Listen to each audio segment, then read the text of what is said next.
আসসালামু আলাইকুম সম্মানিত শ্রোতা ও দর্শক মণ্ডলী, বিরতির পর আবার আমরা আপনাদের সাথে চলে এলাম। বিরতিতে যাওয়ার পূর্বে আপনারা অনেকে আমাদের কাছে ফোন করেছিলেন, প্রশ্ন রেখেছেন, আমাদের অতিথি প্রশ্নের উত্তর দিয়েছেন। আমরা আবারও উত্তরের দিকে চলে যাব, তারপরে ইনশাল্লাহ আপনাদের কাছে আসবো। এবং এই ফাঁকে যারা আমাদের অনুষ্ঠানে যোগ দিয়েছেন আপনাদেরকেও আমরা মুবারকবাদ জানাচ্ছি।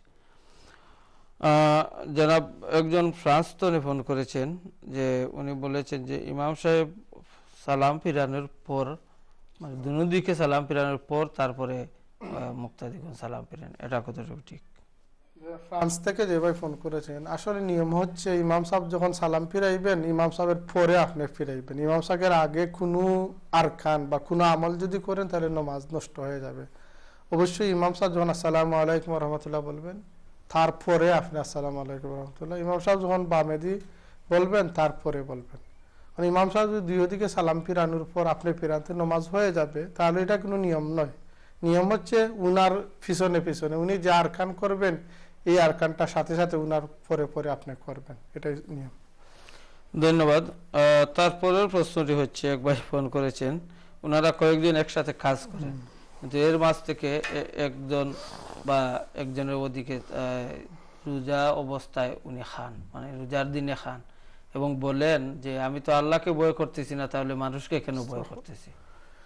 ওনারা আপনার আপনার সাথে যে সমস্ত ভাইয়েরা কাজ করতেছেন, প্রথমে যেহেতু এরা মুসলমান নামদারি আমি ভাই বলছি, এবং তাদেরকে আল্লাহ তাআলা হেদায়েত দান করুন তাই আমরা কামনা করি। কিন্তু এরা এত কুলাঙ্গার কেন হলো আমরা জানি না, যে একজন মানুষ যদি সে প্রকাশ্যে বলে আমি আল্লাহকে ভয় পাই না, মানুষকে ভয় পাওয়ার তো কোনো প্রশ্নই উঠে না। আপনি কেন ভয় পাইবেন? কেউ যদি বলে যে আমি আল্লাহকে ভয় পাই না এবং রোজাকে অস্বীকার করে এইভাবে খায়, তাহলে এই মানুষ সাথে সাথে কাফির হয়ে যাবে।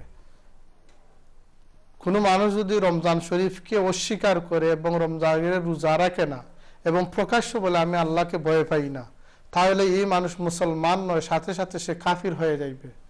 এই মানুষের সাথে আপনি সালাম কালাম যে কোনো ধরনের সম্পর্ক আপনি ত্যাগ করতে পারেন। এরা হচ্ছে ইসলামের মধ্যে একটি নিকৃষ্ট কীট চাইতে আর বেশি কোনো দামি নয় এরা।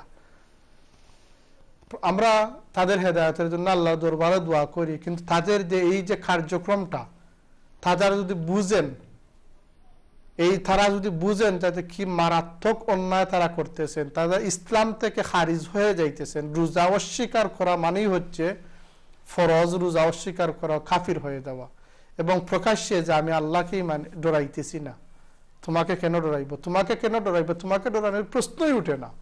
আপনি তো রোজা রাখবেন আল্লাহকে ভয় করে, যে আল্লাহ রোজা না রাখলে জাহান্নামে নিক্ষেপ করবেন, সেই আল্লাহকে তো আপনি ভয় করবেন, মানুষকে কেন আপনি ভয় করবেন?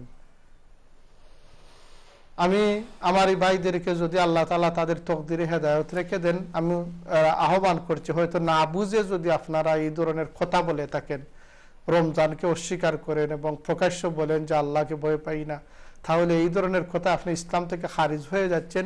যদি না বুঝে করেন তাহলে তওবা করে নেন, রমজান শরীফের রোজাকে রাখুন।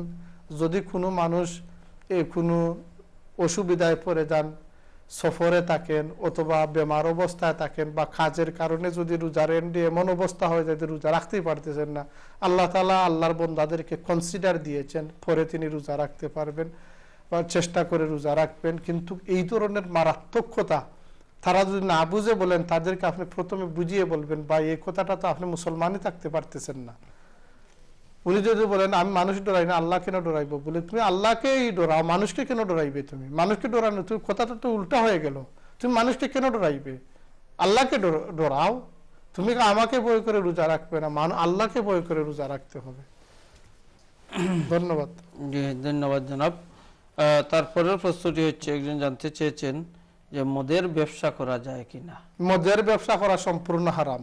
আল্লাহ রসুল সহিহ বুখারী শরীফের হাদিস, আল্লাহ রাসূলুল্লাহ সাল্লাল্লাহু আলাইহি ওয়াসাল্লাম হাররামা বাইআ আল খামারি, আল্লাহ রসুলে বয়ে খমরকে হারাম করে, যে খাওয়া যেভাবে হারাম বিক্রি করাও সম্পূর্ণরূপে হারাম।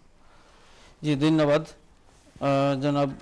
আমরা আসবো আপনার কাছে, আমরা আরো কিছু কলারের সাথে কথা বলে নেই, তারপরে ফিরে আসবো। দেখি আমাদের সাথে কে রয়েছেন। হ্যালো, আসসালামু আলাইকুম।